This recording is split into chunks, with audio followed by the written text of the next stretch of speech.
بسم اللہ الرحمن الرحیم۔ السلام علیکم عزیز دوستو، پیدائش کے 7ویں دن عبد المطلب نے آپ کا عقیقہ کیا اور آپ کا نام محمد رکھا۔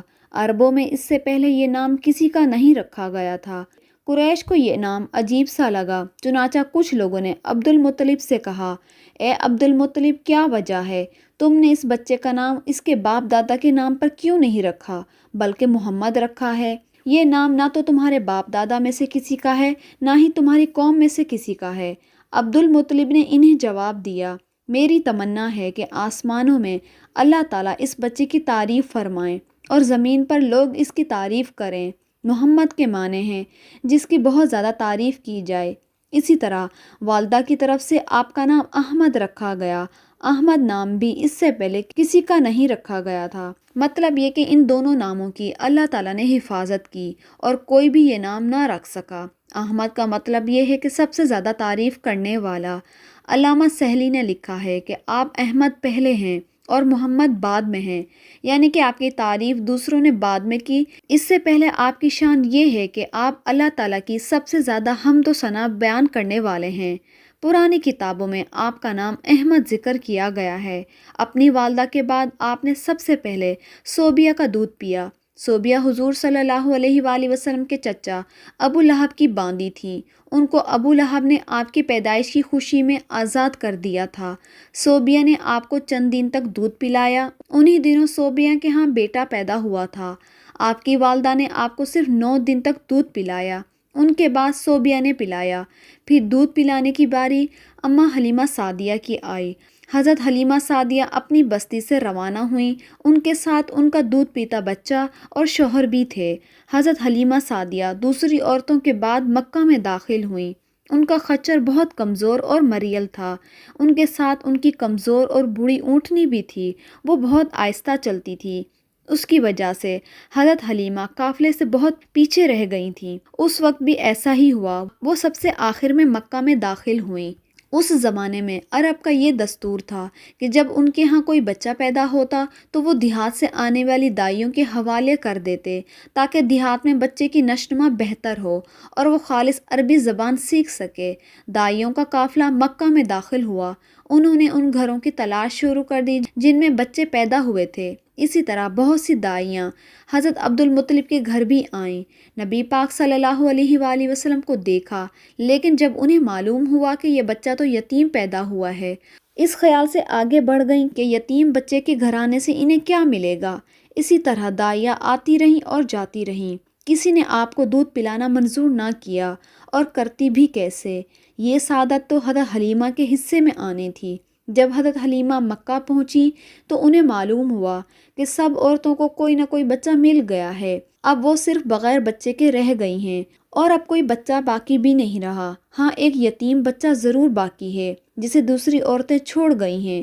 حلیمہ سعدیہ نے اپنے شوہر عبداللہ بن حارث سے کہا، خدا کی قسم، مجھے یہ بات بہت ناگوارا گزر رہی ہے کہ میں بچے کے بغیر جاؤں۔ دوسری سب عورتیں بچے لے کر جائیں گی اور یہ مجھے طعنہ دیں گی، اس لیے کیوں نہ ہم ہی اسے یتیم بچے کو لے لیں۔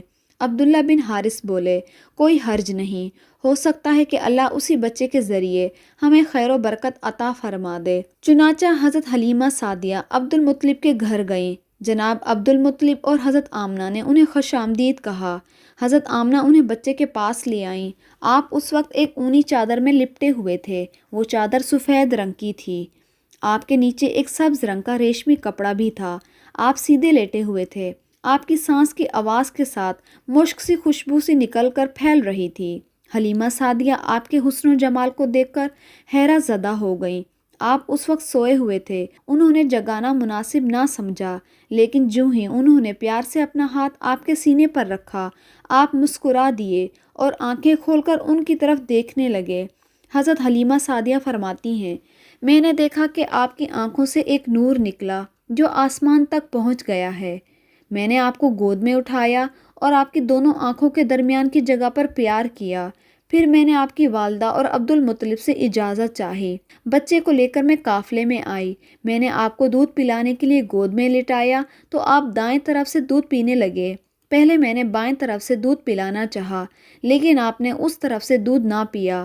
دائیں طرف سے آپ فوراً دودھ پینے لگ گئے۔ بعد میں آپ کی یہی عادت رہی، آپ صرف دائیں طرف سے ہی دودھ پیتے رہے، بائیں طرف سے میرا بچہ دودھ پیتا رہا۔ پھر قافلہ روانہ ہوا۔ حلیمہ سعدیہ فرماتی ہیں کہ میں اپنے خچر پر سوار ہوئی، آپ کو ساتھ لے لیا۔ اب جو ہمارا خچر چلا تو اس قدر تیز چلا کہ اس نے پورے قافلے کی سواریوں کو پیچھے چھوڑ دیا۔ پہلے وہ بہت مریل ہونے کی بنا پر سب سے پیچھے رہتا تھا۔ میری خواتین ساتھی حیرانگی سے مخاطب ہوئیں، اے حلیمہ، یہ آج کیا ہو رہا ہے؟ تمہارا خچر اس قدر تیز کیسے چل رہا ہے؟ کیا یہ وہی خچر ہے جس پر تم آئی تھی اور جس کے لیے ایک ایک قدم اٹھانا مشکل تھا؟ جواب میں نے ان سے کہا، بے شک یہ وہی خچر ہے، اللہ کی قسم اس کا معاملہ عجیب ہے۔ عزیز دوستو، پھر یہ لوگ بنو سعد کی بستی پہنچ گئے۔ ان دنوں یہ علاقہ خشک اور قحط زدہ تھا۔ حلیمہ سعدیہ فرماتی ہیں، اس شام جب ہماری بکریاں چر کر واپس آئیں تو ان کے تھن دودھ سے بھرے ہوئے تھے، جبکہ اس سے پہلے ایسا نہیں تھا۔ ان میں سے دودھ بہت کم اور بہت مشکل سے نکلتا تھا۔ ہم نے اس دن اپنی بکریوں کا دودھ دھویا تو ہمارے سارے برتن بھر گئے۔ ہم نے جان لیا کہ یہ ساری برکت اس بچے کی وجہ سے ہے۔ آس پاس کی عورتوں میں بھی یہ بات پھیل گئی کہ ان کی بکریاں بدستور بہت کم دودھ دے رہی تھیں۔ غرض ہمارے گھر میں ہر طرف ہر چیز میں برکت نظر آنے لگی۔ دوسری طرف لوگ تعجب میں رہے۔ اسی طرح 2 ماہ گزر گئے۔ 2 ماہ میں آپ چلنے پھرنے لگے۔ آپ 8 ماہ کے ہوئے تو باتیں کرنے لگے۔ آپ کی باتیں سمجھ میں بھی آتی تھیں۔ 9 ماہ کی عمر میں تو آپ بہت زیادہ صاف گو ہونے لگے۔ اسی دوران آپ کی بہت سی برکات دیکھنے کو ملی۔ حلیمہ سعدیہ فرماتی ہیں، جب میں آپ کو اپنے گھر لے کر آئی تو بنو سعد کا کوئی گھرانہ ایسا نہ تھا جس میں مشک سی خوشبو نہ آتی ہو۔ اسی طرح سب لوگ آپ سے محبت کرنے لگے۔ جب ہم نے آپ کا دودھ چھڑایا تو آپ کی زبان مبارک سے یہ الفاظ نکلے، اللہ اکبر کبیرہ والحمد للہ کثیرہ وسبحان اللہ بکرۃ واصیلا، یعنی اللہ تعالیٰ بہت بڑا ہے، اللہ تعالیٰ کے لیے بہت تعریف ہے اور اسی کے لیے صبح شام کی پاکی ہے۔ جب آپ کی عمر 2 سال کی ہوئی تو ہم آپ کو لے کر آپ کی والدہ کے پاس آئے۔ اس عمر کو پہنچنے کے بعد بچوں کو ماں باپ کے حوالے کر دیا جاتا ہے۔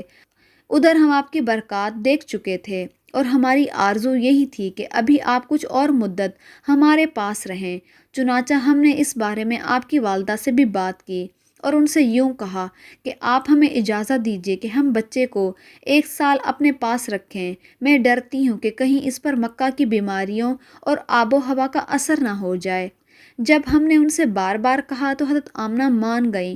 ہم آپ کو پھر اپنے گھر لے آئے۔ پھر آپ کچھ بڑے ہو گئے تو باہر نکل کر بچوں کو دیکھتے تھے، وہ آپ کو کھیلتے ہوئے نظر آتے، آپ ان کے نزدیک نہیں جاتے۔ ایک روز آپ نے مجھ سے پوچھا، امی جان کیا بات ہے، دن میں میرے بہن بھائی نظر نہیں آتے؟ آپ اپنے دودھ شریک بھائی عبداللہ اور بہنوں انیسہ اور شیمہ کے بارے میں پوچھ رہے تھے۔ حلیمہ سعدیہ فرماتی ہیں، میں نے آپ کو بتایا کہ وہ صبح سویرے بکریاں چرانے جاتے ہیں، شام کے بعد گھر آتے ہیں۔ یہ جان کر آپ نے فرمایا، تب مجھے بھی ان کے ساتھ بھیج دیا کریں۔ اس کے بعد آپ اپنے بہن بھائیوں کے ساتھ جانے لگے۔ آپ خوش خوش جاتے اور واپس آتے۔ ایسے میں ایک دن میرے بچے خوف زدہ انداز میں دوڑتے ہوئے آئے اور گھبرا کر بولے، امی جان جلدی چلیے ورنہ ہمارا بھائی محمد صلی اللہ علیہ وآلہ وسلم ختم ہو جائیں گے۔ یہ سن کر ہمارے ہوش اڑ گئے۔ دوڑ کر ہم وہاں پہنچے۔ ہم نے آپ کو دیکھا، آپ کھڑے ہوئے تھے، رنگ اڑا ہوا تھا، چہرے پر زردی چھائی ہوئی تھی۔ یہ اس لیے نہیں تھا کہ آپ کا سینہ چاک کیے جانے کی کوئی تکلیف ہوئی تھی، بلکہ ان فرشتوں کو دیکھ کر آپ کی ایسی حالت ہوئی تھی۔ حلیمہ سعدیہ فرماتی ہیں، ہم نے آپ سے پوچھا کیا ہوا؟